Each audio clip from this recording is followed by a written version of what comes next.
Good evening बच्चों। अब हम पढ़ेंगे Kirchhoff current law, Kirchhoff current law, और फिर पढ़ेंगे हम किरचॉफ वोल्टेज लॉ। तो Kirchhoff current law is called Kirchhoff first law and Kirchhoff current law is also called, क्या कहलाता है किरचॉफ करंट लॉ? ये जंक्शन रूल भी कहलाता है। किरचॉफ करंट लॉ क्या कहलाता है? जंक्शन रूल भी कहलाता है। तो मैं अगर किरचॉफ करंट लॉ को डिफाइन करूं तो इसको हम जंक्शन रूल भी कहते हैं।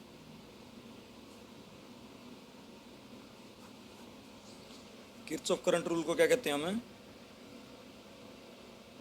जंक्शन रूल भी कहते हैं किरचॉफ करंट रूल को। किरचॉफ करंट रूल क्या कहता है? स्टेटमेंट क्या है? The sum of all the currents, the sum of all the currents meeting or leaving at a junction, leaving at a junction is always zero। क्या कहता है ये? सभी करंट्स का जो मीट करेंगे किसी एक पॉइंट पर, उनका सम क्या आएगा? जीरो आएगा। या जो लीव करेंगे उन सब का सम क्या आएगा बेटा? जीरो आएगा। तो क्लियर है बात ये? Sum of all the currents meeting at a junction is always zero. तो जो करंट सम होंगे उनका सम जीरो आएगा, मीटिंग होंगे या लिविंग होंगे। जैसे suppose this is a junction, this is a point. Point को फिजिक्स में जंक्शन भी बोला गया है। तो मान लो एक पॉइंट है, इस पर 5 करंट हैं, कुछ लीव कर रहे हैं और कुछ एंटर कर रहे हैं, कुछ लीव कर रहे हैं और कुछ एंटर कर रहे हैं। अब आप एक बात बताओ मुझे, 3 करंट तो लीव कर रहे हैं यहाँ पे और 2 मीट कर रहे हैं। तो जो 3 करंट लीव कर रहे हैं, मान लो इनका नाम है I1, I2, I3, I4 और I5। इन सभी का सम जीरो होगा। इन सभी करंट्स का सम क्या होगा बच्चों? जीरो। ये क्या रूल हुआ भाई? ये रूल यूं हुआ बच्चों भाई, पांचों जो करंट हैं इनका सम जीरो रहना है। What does that mean? It means कि भाई जो करंट आउटगोइंग होंगे, आउटगोइंग करंट्स, उनको हम एज्यूम कर लेंगे नेगेटिव, ये तो हमारी एजम्पशन है। और जो इनकमिंग होंगे उनको हम एज्यूम कर लेंगे पॉजिटिव। इनकमिंग करंट्स को क्या मान लेंगे? पॉजिटिव। और आउटगोइंग करंट्स को क्या मान लेंगे? नेगेटिव। अब बेटे कौन कौन से करंट हैं जो आउटगोइंग है? इनकमिंग कौन कौन से हैं? I2 plus I3। और आउटगोइंग कौन है? -I1, -I4, -I5। इन सब का सम एक जंक्शन पर, जंक्शन का नाम मान लीजिए मैंने ए रख रखा है, ए जंक्शन पर सबका करंट का सम क्या होगा? जीरो होगा। Very easy rule. तो this rule is called Kirchhoff current rule और किरचॉफ फर्स्ट लॉ और जंक्शन रूल। आउटगोइंग करंट्स को हम नेगेटिव ले लेंगे और इनकमिंग करंट्स को पॉजिटिव ले लेंगे और सबका सम क्या कर देंगे? जीरो के इक्वल। इसका मतलब sigma I, that is summation I. Summation I किसके इक्वल आ गया बच्चों? जीरो के इक्वल आ गया। समेशन का मतलब सम। तो summation I is equal to zero at a junction. Junction एक पॉइंट होता है, नोड भी कहते हैं। एट ए जंक्शन और node, at a junction or node the sum of the all the currents is always zero। यहाँ से अब बुक कहती है कि आउटगोइंग करंट नेगेटिव है, इनकमिंग करंट पॉजिटिव है। ये तो हम भी एज्यूम कर सकते थे, हमें ज़रूरत ही नहीं है बुक की।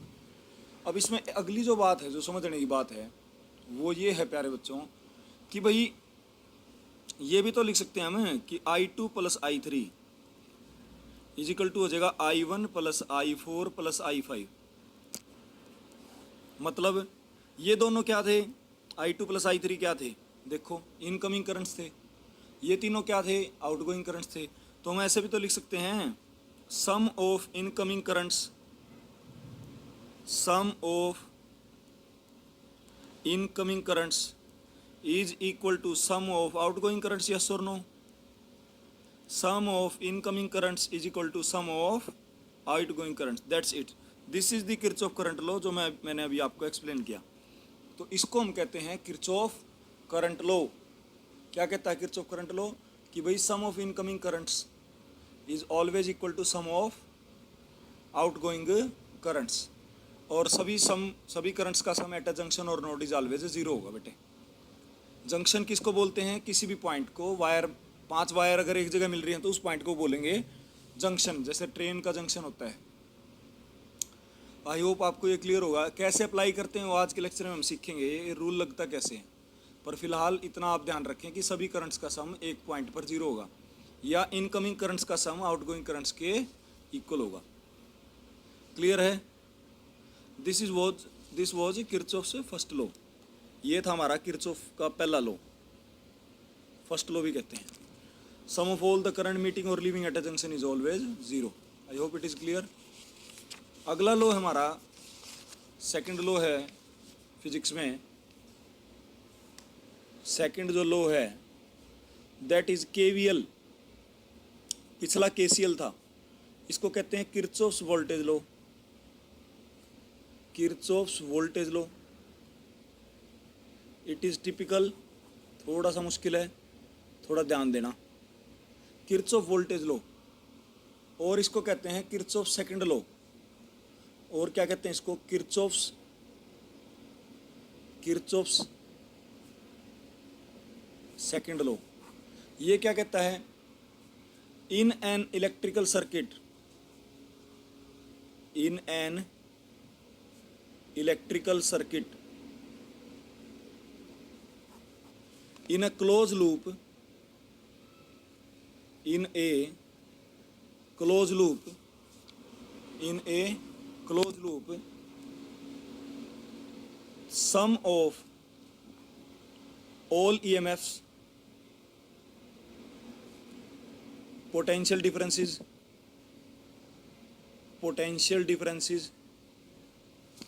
is always zero, is always zero. तो ये कहता है कि sigma V is equal to zero. ये कहता है सभी वोल्टेजेस का सम जीरो रहेगा किसी भी क्लोज लूप में। ये क्या कहता है? सभी वोल्टेजेस का सम क्या रहेगा? जीरो रहेगा क्लोज लूप में। तो प्यारे बच्चों, सिग्मा वी जीरो होने का मतलब है कि sigma E is equal to sigma I R. Sigma V का मतलब क्या है? सिग्मा ई का मतलब sum of all EMFs present in that circuit. Sigma I R का क्या मीनिंग है? सिग्मा आई आर का sum of all I R is equal to sum of all EMFs. So without example we can not understand this law. मैं ये clear कह रहा हूँ, बिना एग्जाम्पल के किरचॉफ वोल्टेज लॉ बच्चों को समझ में नहीं आता। तो जब हम एग्जाम्पल लेंगे इससे आपको बिल्कुल क्लियर हो जाएगा बेटा कि है क्या चीज़, किस चीज़ को किरचॉफ वोल्टेज लॉ बोल दिया फिजिक्स में। अब मान लो बेटा आपके पास ये एक सेल है, इसका ईएमएफ गिवन है E1, एक रेजिस्टेंस है यहाँ पे, इसका रेजिस्टेंस है R1, एक रेजिस्टेंस है यहाँ पे, इसकी रेजिस्टेंस है R2, एक ईएमएफ है यहाँ पे सेल का E2, 2 सेल हैं, एक रेजिस्टेंस लगी यहाँ पे R3, और कह रहे हैं यहाँ से करंट आया I1 और कह रहे हैं यहाँ से करंट आया I2। यहीं से क्यों आया? क्योंकि बेटा पॉजिटिव, बैटरी के पॉजिटिव टर्मिनल से निकलेगा करंट है। जो बड़ा डंडा होता है बैटरी का, the bigger electrode will always release the current. तो यहाँ से करंट निकला, ये I2 निकला, वहाँ से I1 निकला। अब अप्लाई कैसे करना है ये रूल? अप्लाई कैसे करना है प्लीज़ ध्यान देना। पहले आप लूप का नाम ले लो, कुछ भी, A B C D E F। अब क्वेश्चन कैसे पूछा जाता है बोर्ड में इसका? फाइंड I1 एंड I2, और E1 E2 R1 R2 R3 सबकी वैल्यू दी मिलेगी। कहेंगे I1 I2 निकालो KVL लगा के। KVL means Kirchhoff voltage law, that means Kirchhoff second law. तो बेटा कैसे लगाते हैं इस लॉ को? प्लीज ध्यान से देखना आप। इस लो को यूं लगाते हैं कुछ कि भाई एक बात तो यहाँ से I2 करंट आया, यहाँ से आया आई आया, तो बी पॉइंट पे दोनों करंट मिलेंगे, तो दोनों करंट का सम इधर कितना जाएगा I1 प्लस I2। ये किरचॉफ करंट लॉ लगा दिया मैंने यहाँ पे। देखो I1 इनकमिंग था बी पे, I2 भी इनकमिंग था बी पे, तो I1 प्लस I2 क्या हो गया, आउटगोइंग हो गया। और sum of incoming current is equal to the sum of outgoing current, बिल्कुल सही है। तो I1 प्लस I2 किस में से जाएगा, R2 में से। R1 में से कितना जाएगा, एक बात ध्यान रखना प्यारे बच्चों, बैटरी जितना करंट निकालती है आखिरी ब्रांच में उतना ही करंट आएगा। The battery releases the amount of current, that current will proceed to the last branch. जो भी करंट बैटरी रिलीज कर रही है वही उसकी लास्ट ब्रांच में से जाएगा। अब अगर यहाँ पर E2 ने I2 करंट रिलीज किया था तो R3 में से भी कितना करंट जाएगा, I2 ही जाएगा, कुछ और नहीं जाएगा। अगली बात जो होती है I1 I2 के लिए हमें इक्वेशन बनानी होती है। पहला काम क्या होता है हमारा, हमें इक्वेशंस बनानी होती हैं। We have to build equations, हमें इक्वेशंस बनानी होती हैं, हमें इक्वेशंस बनानी होती हैं। मैं अब इक्वेशन बना रहा हूँ, उसमें लूप लेना होता है। कोई भी क्लोज लूप आप ले सकते हैं, ध्यान से सुन लो, you can take any close loop. तो मैं क्लोज लूप यहाँ पर ले रहा हूँ ABEFA। कोई बच्चा AFEBA भी ले सकता है। मैंने क्लोज लूप ले लिया AB, यहाँ से ले लिया, ये दिखाना जरूरी नहीं है, मैं आपको बस समझाने के लिए दिखा रहा हूँ। तो मैंने लूप क्या ले लिया, लूप ले लिया मैंने, लूप का नाम रखा ABEFA। लूप का नाम ले लिया ABEFA। अब मैं जो समझाऊंगा वो सबसे इंपॉर्टेंट बात है, मोस्ट इंपॉर्टेंट बात है। ए से भी आपको कोई वायर का रेजिस्टेंस दिख रहा है क्या, R1 R2 R3 R4 something, कुछ नहीं है। तो बेटा इस हिस्से का रेजिस्टेंस नहीं है तो यहाँ खाली रहेगा, कुछ नहीं रहेगा। तो A to B हम पहुंच गए। अब चलेंगे हम B से E। B से E देखिए आप, करंट कितना है I1 प्लस I2, रेजिस्टेंस कितना है R2। तो B से E की पोटेंशियल डिफरेंस क्या हो जाएगी, I1 plus I2 into R2।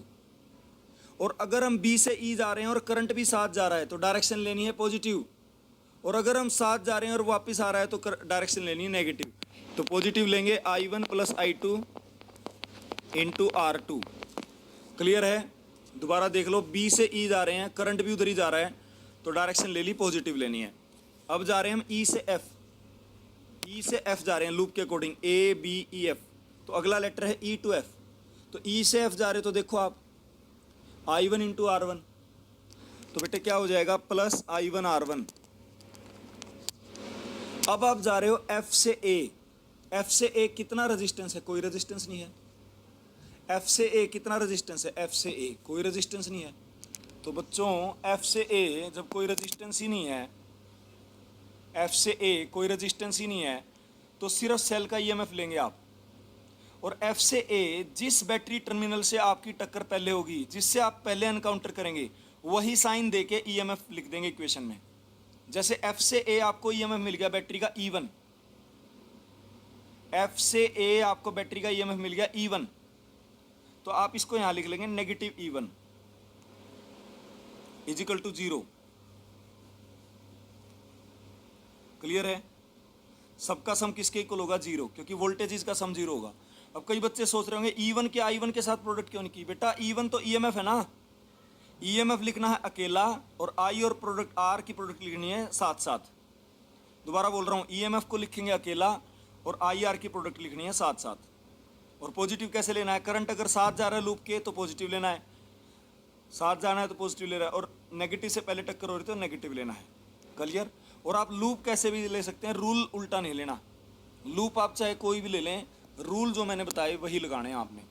I hope it is clear to all of you. So this is our first equation. Now you will see the loop.